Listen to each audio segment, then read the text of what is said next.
Hey everyone, on today's show, please welcome from CBS's Big Brother 23, Britney D'Angelo.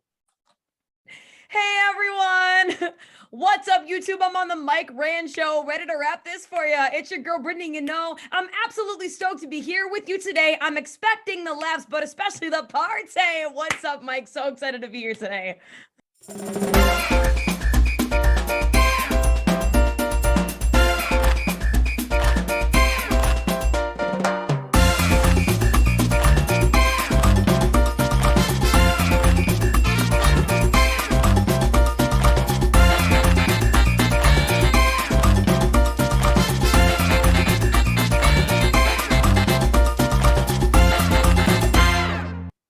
Hey everyone, welcome to the Mike Rand show. And today's special guest is from CBS's Big Brother 23. Please welcome Britney D'Angelo. Hey Britney, how are you? Hi Mike, I'm so good. How are you? Good. Thank you so much for joining us here today.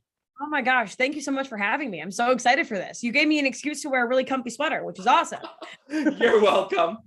We're going to have a great time today, everybody. We're going to talk about Big Brother. But first, be sure to click like on this video, subscribe to this channel, and click the notification button. Follow me on YouTube. But now, Britney, back to you. Now, what I want to know first is, before Big Brother, you're a kindergarten teacher. So yes, tell us about that. Okay, so it's so funny because I've never had my own classroom before. And I told Big Brother when I was going, like what my job description would be, I told them to put future teacher because I've only ever student taught before. Like I've never had my own room because I just got my master's degree this past May.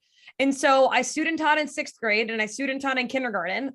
And then they put on my profile that I was a kindergarten teacher. And it's just so funny because I was like, I've never officially taught my own classroom of kindergartners. I would totally be down to, but no, I knew I had a passion for teaching. Obviously had to give up my eligibility for teaching this school year because of Big Brother, because it went into October. But no, I'm really excited to hopefully next year have my own classroom that is preferably like a 3 through 6th grade area. Okay, awesome. Now, what if those kids recognized you from Big Brother? Are you going to tell them you're too young to be watching Big Brother? You know, kindergartners, yeah, they'd be a little bit too young, I'll be honest. But, you know, some of them, honestly, like I was in Disney the other weekend and I had some 6-year-olds, the cutest 6-year-olds come up to me and tell me that they would watch Big Brother with their family. So I feel like because the show itself is pretty family friendly, I would say. I mean, I haven't watched this season back, so I can't refute or deny that. But there may be a few swear words in there that will just have to cover their ears. But no, honestly, like if my kindergartners watch it, that'd be hilarious. I know all of my dance students, though, they all watched it because I also teach dance at a local studio here in the Falls, and every one of them watched it despite their age. Did not matter. They were all watching it. Mind you, a lot of my girls that I teach, the youngest that I usually teach are 10-year-olds. Yep. So that's a little bit more like, not that swearing is age appropriate for 10-year-olds, but they all watched it anyway. So, well, it's fun because it's a giant competition game, you know? Absolutely. And so I'm sure these younger kids love watching Big Brother. You know, they really had so much fun. My girls, I just went back in to teach for the first time on Monday, and they had so many questions for me in terms of the show and the competitions. And are these people really nice in real life? They were so funny about it. But now I'm going to wonder which is going to be the tougher interview, going through me or going through those kindergartners? You know, that's a good question. I mind you, because it's crazy because the school that I student taught at for kindergarten is now actually a sister school. It's actually a 3 to 6 now. And so my kindergartners are at 2 different schools in the Falls because it like 2 schools went pre-K 3 to 2. And then my school that I student taught at is now a 3 to 6. So I don't know if I end up running into one of them, I'm sure they will be like, Miss D'Angelo from Big Brother. I'm sure one of them will say it. But they're so cute. I loved my kindergartners. So can you tell us, how did you get cast in Big Brother? Yeah, so very interestingly, so really don't know how that happened. I applied for season 22. Ended up making it to the semifinals, then got cut. But then season 23, I was in the crux of my master's program, just finished a 5-course load work in a master's program and said, you know what, I'm going to put in a video on a whim. And that's exactly what I did. December 17th, I put in my audition tape. February 26th, I got my first text message from a casting director being like, hey, we like you, would love to see you go far in the casting process. Not really thinking that that would mean me going on Big Brother. It was a running joke in my family of like when I would get cut.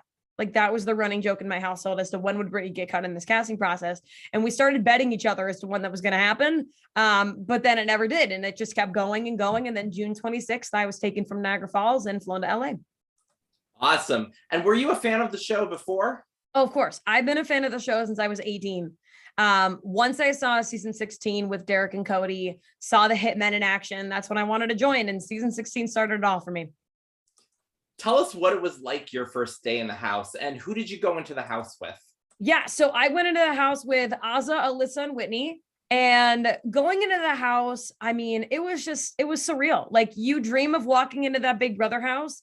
And our Big Brother house, I'm not even going to lie, was probably one of the best decorated Big Brother houses and one of the best themes ever. So just you walk in and you just see the big beach balls, you see beach house, you see no risk, no reward above your head. It's just so cool. But really, when I walk in the house, I can't even have time to like process it because I see the no risk reward, no reward. I see the beach sign, I see the memory wall, and then we have to go compete right off the bat. So we have no time to like stop. And so I'm like, okay, this is cool. Like we got this. But no, it was so incredible because it was like the dream is finally coming true. You know what I mean? Yep. Awesome. And tell us, what was your strategy going into the Big Brother house and how did it change when you saw who your competitors were? Yeah. So my strategy coming into the Big Brother house was to form a lot of genuine, amazing relationships with people, both game wise and also personal wise. I wanted to make sure that people felt comfortable coming to me to talk to me about different things. I also wanted to make a lot of small alliances and then hopefully get myself in a big alliance. Obviously the big alliance one did not happen, but the small alliances did. And the genuine relationships absolutely did. So that, I mean, most of my plan worked, but ultimately my strategy definitely changed because I was put on the block 4 times out of 6 weeks. So I had to start playing my game on the block. I had to start trying to navigate the game through having this unsolicited time with everyone in the house because I was on the block and because I was in a vulnerable position. I knew I was never going home, but that did not mean that I was not going to use that to my advantage and get every conversation I could out of people.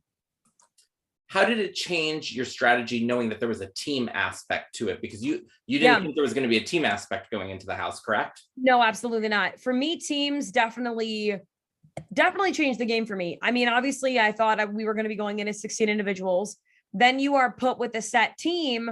And for me, teams, logistically speaking, in a game perspective, actually hurt my game because I had Frenchie, 2 cookup members, and myself.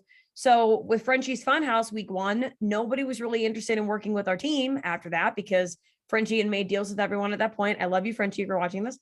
But Frenchie made so many deals at that point that nobody wanted or was interested in working with the Jokers. The Jokers at that point were the outcasts of the 4 teams. But then you have like the Kings and Queens and Derek X making the Royal Flush because those were teams that were solidified. And then once Frenchie left, we were kind of Frenchie's leftovers in terms of still no team wanted to work with us. But no, and on the other hand, though, I wouldn't have picked a different team because my team became my family. And even after teams stopped, I still stayed very loyal to my team because I was going to. Because those were my people. That was my family. Big D and Azah were my family in that house. And there was no way that I was going to go against them no matter what happened. Yep. And like you said, you were a part of the Jokers. So Correct. Tell us what it was like week 1 with Frenchie in the house and everything that ensued that first week. Oh, it was Frenchie's Funhouse, Frenchie's Reign of Terror, whatever you would like to call it. Azah and I hid in the boat room in our bedroom under the covers and said, get us when it's done. Because we were safe and we did not want any part of whatever the hell was happening. So no, it was just tough because as team members, we should have known or at least had an idea of what was going on. Frenchie had told us that he wanted to talk with us about what was going to happen that first week, never had a conversation with us about the nominations. And we were all genuinely surprised as to what the nominations were. And other teams came up to us afterwards and were like, did you know? And we were like, nope. Nope. Like we had no clue. But other people that weren't on the Jokers did know what was going to happen with the nominations and did know what was going to happen with the replacement nominee before we even knew. So it was just a very rocky week because he, like I said, he made a lot of deals that he couldn't keep. And unfortunately that hurt him and our team the next week because obviously Frenchie was a target and I ended up going next to him. Yep. And unfortunately for you, you were up for eviction 4 times. 4 times. During the course of the show. Very true. Let's go through some of those times. So the first time was between you and Frenchie. Kylan put you on the block, correct? Yep. So you survived that. Did survive that. 11-1. Yep. Thank you, Big D, for that saving vote for Frenchie. Then the second time, it was between you and Brent. Yep. And Xavier was head of household. That's very true. Mm-hmm. Third time now was you and Sarah Beth, right? Was me and Sarah Beth. Derek X put us both on the block, but I ended up taking myself out before the eviction night. Yep. So tell us how you were able to take yourself off the block that week. Yeah, I won the Golden Power veto. I shook my head really, really fast. And I finally had a competition that was in my control to do as many reps as I could in a certain amount of time. And I just knew that I had to win it. And I beat everyone. And that was a beast of a comp for me. It was a huge win. First female to win a Golden Power veto and first female to win a major comp in the season. So I was proud. Yep. Awesome. And then your final time on the block was with Derek F. And it was Kylan who was head of household again. Mm-hmm. But before all that, you did get to play in the high rollers room. I did get to play in the high rollers room one time. Yep, during week 6. Mm-hmm. And so basically what they did is America got to vote who got certain money. So you can play games in the room. And you were one of the couple people that actually got $100, which was I was one of the $100 people. So America voted for you. So yes. Tell us what it was like in the high rollers room and when you found out that you got $100. Oh my God, I can literally go back to that moment so vividly. Everyone in the house had told me that they thought I was going to receive 100. And I was like, well, look, the only reason that I'm going to be receiving 100 is for 2 reasons. Number one, if America really thinks I'm in trouble, which I was. And number 2, if they really liked my veto win the week before, maybe that gave me some brownie points with America and maybe that scored me some kudos points. But then I go in the high rollers room, I click my card and it says $100 and I freak out. Like that reaction that they showed that was 15 seconds was actually 5 minutes long of me running around that high rollers room, just so excited. I truly just couldn't believe it. I was so stunned, but I was so thankful because I was like, America likes me. America thinks I'm cool, but also America thinks I need help. And they are correct. And I was just going ham. It was so funny, but no, the high rollers room was so cool. I don't regret not playing in Veto Derby. I don't regret saving my money because I was going to go with the deal that Kylan and I had made together. But no, it was so cool. Like to get 100 BB bucks from America, be voted in the top 3. It was awesome. I loved it. And now during the competition, there were many alliances going on in the house and you were part of the Joker's Alliance, but did you have any other alliances throughout the season? And who did you trust the most in the house? Yeah, so I had the Kingslayers Alliance, which Ozza created. It was myself, Ozza, Claire, and Tiffany. I had the Silent Assassins, which was Claire, Tiffany, and myself. I had a final 2 with Christian. I had an unspoken agreement with DX in terms of like, I wasn't coming after him. He wasn't coming after me, but we had a really great relationship because he was trying to save me week 6. Him and Claire were really rallying all the troops to try and get me to stay over Big D that week. I had a really good relationship with Alyssa starting week 4. And Xavier, I would say starting after our HOH week, we had a really solid relationship. And then Chad and I also started to have a really good game relationship as well. Starting right around week 3 with everything happening with Brent, we were really able to, she was really able to open up to me that week. And from there, we had a really great bond from that point on. So I would say all of those people. Did you ever get confused with all the alliances you were in? And no. I may goof up and say the wrong thing to the wrong person and spoil it. No, because whenever I would go into a conversation, I would always prep myself. I always knew exactly who I was talking to, because you cannot afford to make that mistake in the Big Brother house. You have one shot. You cannot afford to make a silly mistake as to messing up your alliances and trying to figure out what you should have said instead of what you did.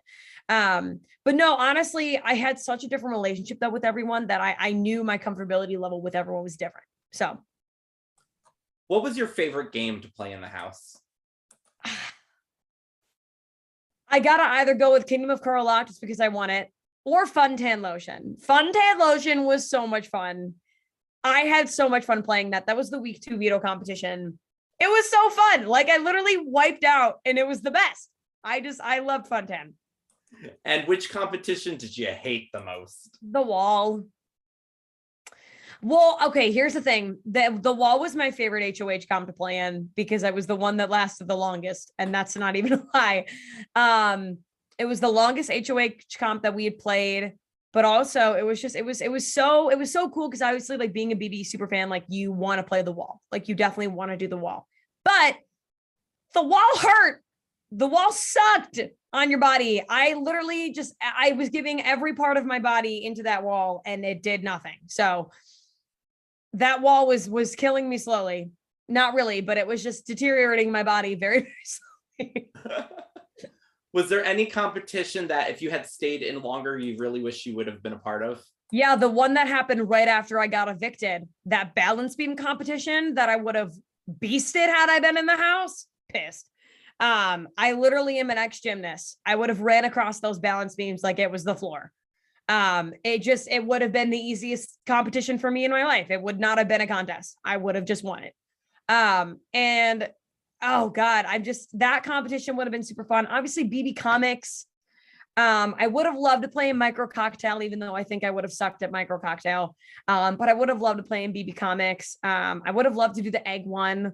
That would have been cool. But no, I really it was just fun. What did you miss most about regular life being in the Big Brother house? Was there anything besides obviously family and friends that you missed doing that you couldn't do anymore? Yeah, I besides family and friends, because obviously that was number one and number two, I would say I had to drop my bar league softball team to come out and play. And they obviously had no idea that I was doing the show because I was not allowed to tell them. And I actually went back in time in my text message chain and I looked at all of their messages from the bench warmers. So shout out to the bench warmers who are watching this right now. I went back in time to when I got on the show and they were like, yeah, so Britney's not going to be on the team for the rest of the year. She's actually going to be on a TV show on CBS. And they were like, what? Like, they just couldn't believe it. But I'm a second baseman for that team. So I really did miss that. And I also missed my girls at dance. I missed being able to, I was going to teach over the summer if I had been home. So I missed being able to teach them. And also the world championships for my karate federation are in July of every year, which is something, again, I had to miss. So, which was fine because that I will go next year and everything will be okay. But I miss being able to compete. So a couple things that I had to miss out on. Oh, and my aunt's wedding. I was supposed to be a bridesmaid at my aunt's wedding. So I had to defer my spot in that as well.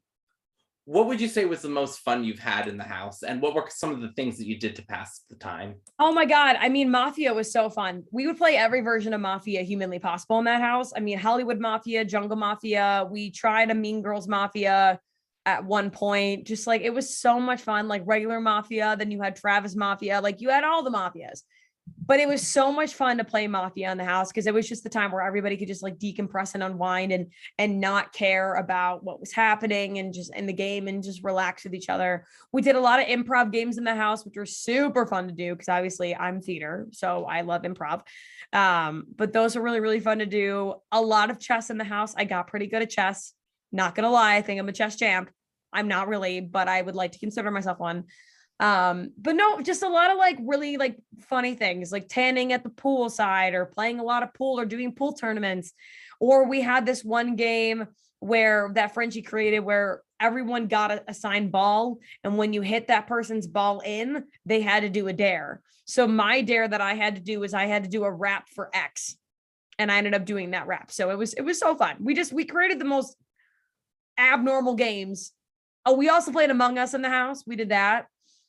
We just played so many weird games and they were great.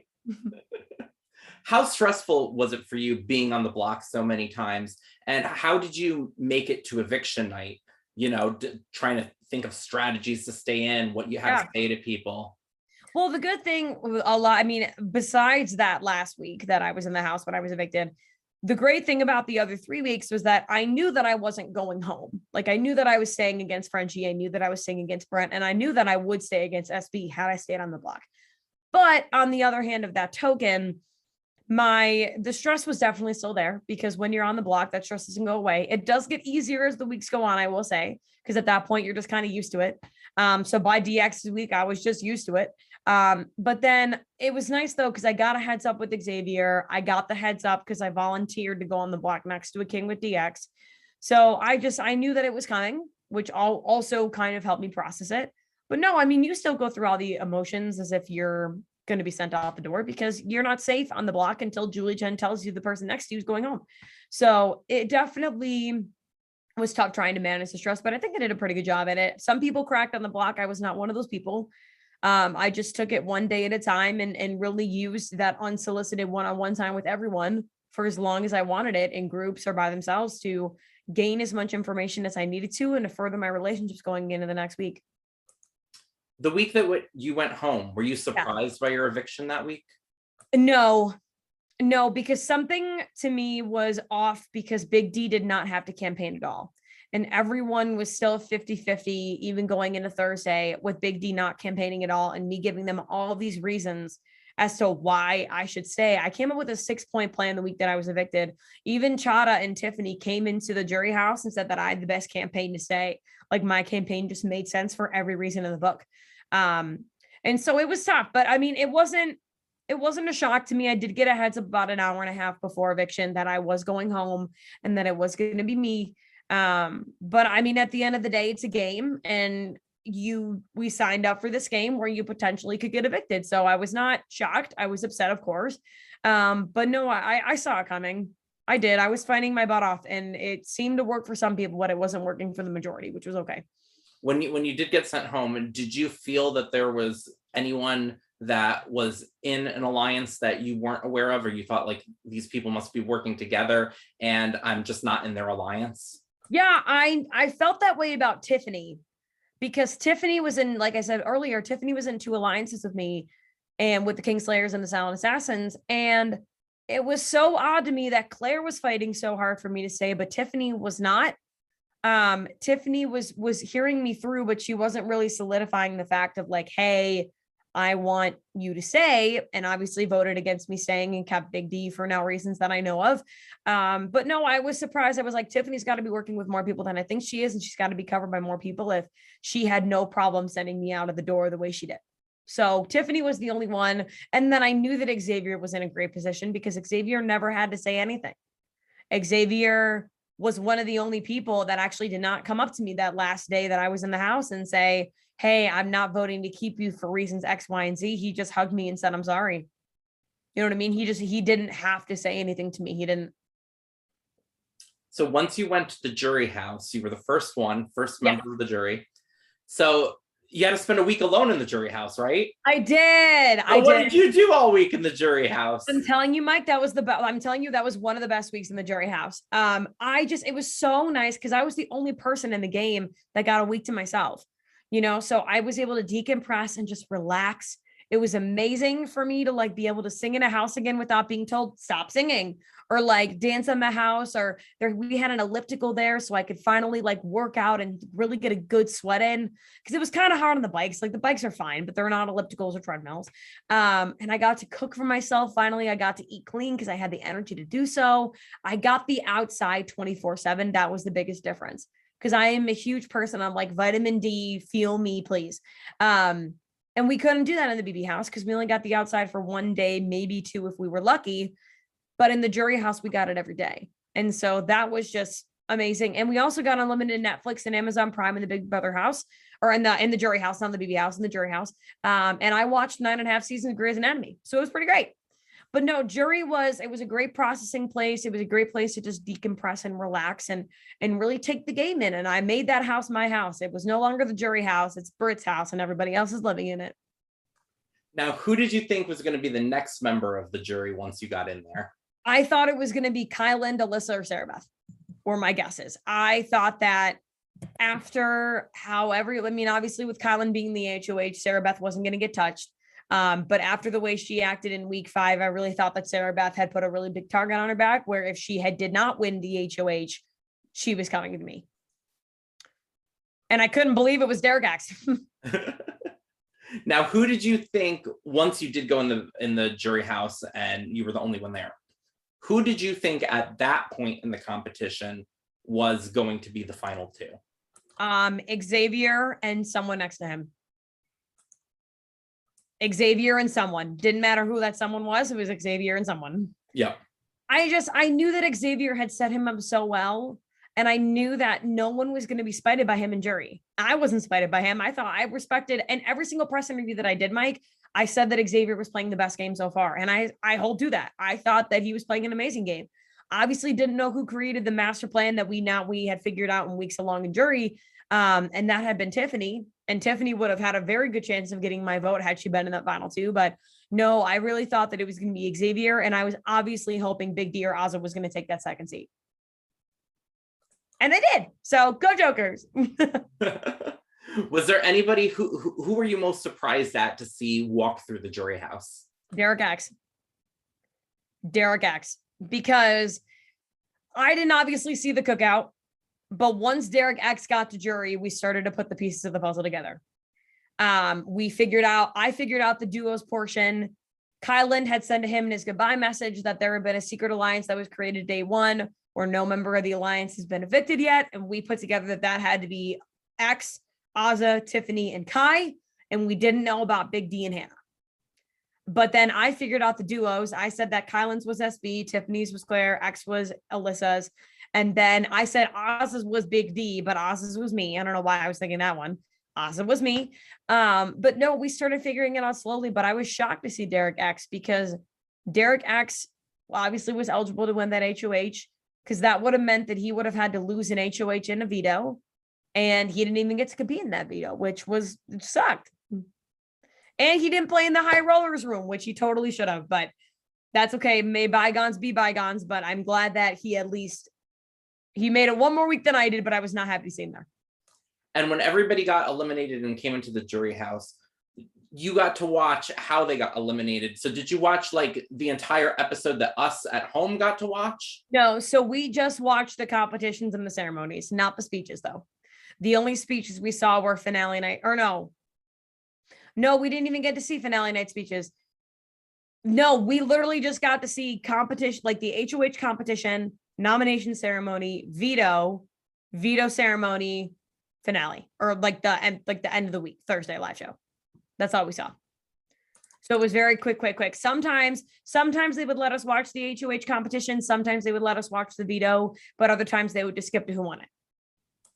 And now when you were sitting there on finale night and everybody was gathered together and you didn't know who the next person that just got eliminated was to walk out, who did you think was going to walk out? I thought it could have been Ozza or Big D. I didn't think that X was getting eliminated. I didn't think, but also the only way that I thought X could have gotten eliminated was if Ozza had won that final part and had taken Big D. Obviously not knowing what happened in the 7 days leading up to that final HOH. X had no chance of getting evicted at all. Ozza was taking him and X was obviously taking himself. So I thought that it was going to be Ozza unless she won that final HOH, unfortunately, because I did not want to see her in jury. Yep. And then on finale night, people got to reveal certain things. Now, did it surprise you, some of the things that got revealed, like that Xavier was a lawyer and certain other people's occupations? What surprised you that night? Yeah, so it was funny because all the jury ones I knew because we shared them at our jury session. So Chada's I knew, Claire's I knew, and SB's I knew. Did not know that Big D was smoking Joe Frazier's last son. Did not know that one. I was shocked, especially as the martial artist in me. I was like, what the heck? That's crazy. With X being a lawyer, I knew it. I knew that X was a lawyer. No, because I remember distinctly day 3, I was talking about my sister Anna, and I was talking about the fact that she is a 2L at the University of Florida. And if you are not a law student or have a person in your family who's a law student, you have no idea what 2L means. And X was the only one that turned his head. 2L means second year law student. And X was the only one that peeked his head up. And I was like, okay, hello? Yeah. Huh. There was no way he was just a bartender. No way. No way he was just a bartender. And just like Tiffany had mentioned how he would go to bed earlier. Oh my God. He would go to bed at like 12. Like maybe like 11, 11:30, 12. He went to bed the earliest out of everyone. Wow. For sure. And then that finale night, you revealed something as well. What did you share with the world? I revealed two things finale night. I revealed that I was a 4th-degree black belt and 3-time world champion in the Chuck Norris system. I also revealed that when I was 22 months old, I was diagnosed with autism. And it was something, both of those I had been saving until finale night to share. And I was so honored that I had the opportunity to see myself talk about the karate, but then be able to make up my own script and talk about me and talk about the most vulnerable part of me. And I was just honored to have that opportunity. And why was that really important for you to share that with everyone? I mean, it was so important because that is, like I said, it's the most vulnerable part of me. It is something that I am so proud of the journey that I have had. And I'm so proud of the fact that I was the first female to my knowledge to be cast on the show with autism. And that me being cast on this show is just breaking even more barriers and walls down for the neurodiversity community. And I'm honored. You know what I mean? I'm honored to have been the first, and I should not have been the first. There should have been many before me. You know, it's been on for 23 seasons at this point, but I'm honored to have began that conversation in terms of disabilities don't define you. They are a part of you, but you're so much more than the label. And I think it's a huge thing that we have to drive home. And it's also key because I didn't want the house guys judging me for it. Obviously, I've shared my story a lot of times in terms of people reacting really well to me telling them that I have autism. And unfortunately, the opposite has happened as well, which has not been the greatest. But they all accepted me with open arms for it. And they were all truly shocked, which was crazy for me because I was like, wow, that's awesome. Like, I'm glad you all were shocked because I don't present as someone having autism. I present very normal. But I deal with it every single day and I live with autism. And there are things that I deal with on a day-to-day basis that are harder for me than others, you know? And there were different things in the house that I had to do in terms of coping strategies and self-vocalization and perseveration and perception things that I would use strategies in the house to allow me to play the game the way I did. And I showed everyone that you can play too. If I can do it, all of you can too. And that is something that has meant so much to me, especially coming outside of the house where I've had thousands of people reach out to me about their stories with either their children or themselves or parents or grandparents or adults living with autism, of just telling me their stories and just saying how much I inspired them or how much I gave them hope that everything's going to be okay. And I just feel honored to be in that position. I really do. Yep. I mean, this was a historic season, a season of so many firsts, you know, that happened in the house. And what advice would you give to somebody who would want to go on Big Brother? Yeah, my main advice for somebody who would want to go on Big Brother is do it. Do it, number one. And number two, just be authentic and be real. What the casting producers really want to see is they want to see you be you. And they don't want to see you be a facade, or they don't want to see you be a character. They want to see you be just you. Because a huge argument for me going into the casting process was you've had no one on your show like me. And I still stand by that. I think I'm Britney, and there's no one like me that has played the game before, or at least just me wise. I really just didn't see myself in any prior house cast. I was like, I just feel like I'm so different. And that's okay, because different is great. Different is good. We should be celebrating differences. And we are so much in culture and in the world now, which is amazing, because we should have been doing that years and years and years ago. We're kind of behind, but we're getting there. But no, I would say be real, be authentic, and also don't be afraid to brag about yourself a little bit. That was the hardest part of the casting process for me, was that Jesse Tannenbaum, who's the casting director, I remember having my initial interview with him, and he was like, look, Britt, like, you've spent the last 5 minutes talking about your brother Phil and your dog. You haven't said one thing about you. And he said, they're going to stop the interview on you. And I was like, oh my God. And he's like, you just have to talk full send about you. Like, we want to hear all about the achievements you've had, what you've done. And I'm like, that makes sense. I did cry during that pre-interview with Jesse, because I was like, wow, newsflash, like, you need to start talking about yourself. But no, it made perfect sense. So don't be afraid to brag about all the obstacles you've gone through to get yourself here, because be proud of that. And what is next for Britney? Is it a musical career? You know, are you coming out with an album that we need to be aware of? So I would say what's next for Britney is that a lot of the details are still getting finalized today and probably Monday. But I should be going back into the classroom in 2 weeks. I will start being a building-based sub, because obviously I can't take my own classroom because of me missing the cutoff, but that's okay. I'm good at building base in a school that teaches 3 to 6, which is wonderful because that's the grades that I'm really interested in teaching. So that should be very, very fun and stylish. And then I start teaching my dance studio on Monday, like officially like start my first day, teaching them back again, which should be very exciting.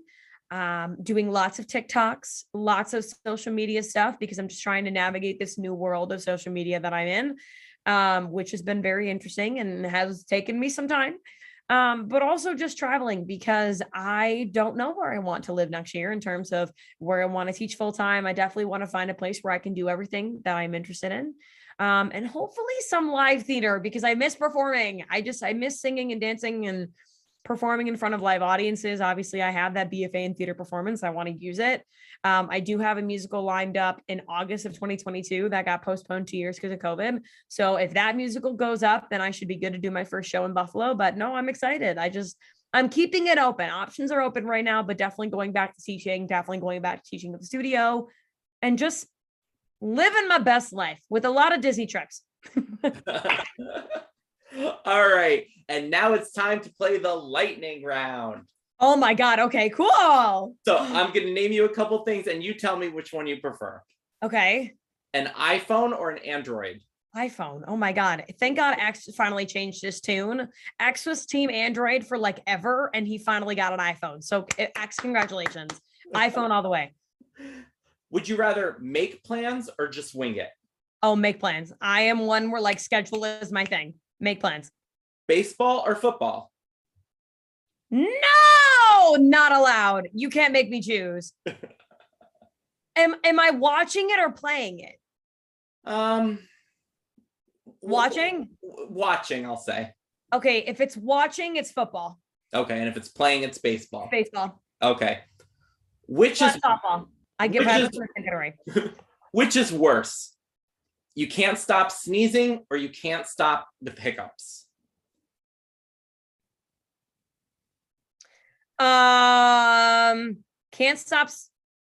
Which is worse? Hiccups. Worse. Hiccups Okay. be way worse.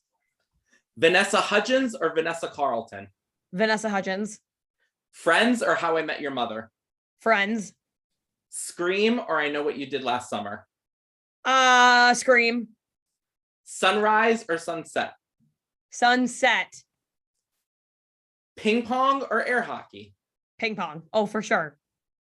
Disney or Marvel? Wait, but Marvel's in Disney now. So both. So both? Okay. So I don't even have to choose because Marvel's in Disney. So Disney. Yeah. Whistle or hum? Whistle. And who's your favorite Golden Girl? Blanche, Dorothy, Sophia, or Rose? Blanche. Okay. Blanche. And now can you tell everybody how they can contact you and keep up with you? Yes. So how you can contact me and keep up with me, I have a TikTok, an Instagram, and a Twitter account. My TikTok and Instagram are both Britney_D'Angelo. And then my Twitter is just Britney D'Angelo, no underscore. So those are the main ways you can continue to keep up with me. I go live the most on TikTok. So I usually do about 1 live a day on average. So be on the lookout for those. They usually happen sometime in the afternoon-ish. But no, that's how you can contact me. Awesome. And be sure to follow me on social media, guys. On Facebook, I'm official Mike Rand. On Twitter, I'm at MikeRandCom, C-O-M. My website is MikeRand.com. And Instagram, it's at official Mike Rand. So once again, thank you so much for joining us here today. I had a blast. Oh my gosh, Mike, thank you so much for allowing me to be on the show. I literally had so much fun. This was so cool. You're welcome. Thank you guys for watching, and we'll talk to you all soon. Yes, bye everyone.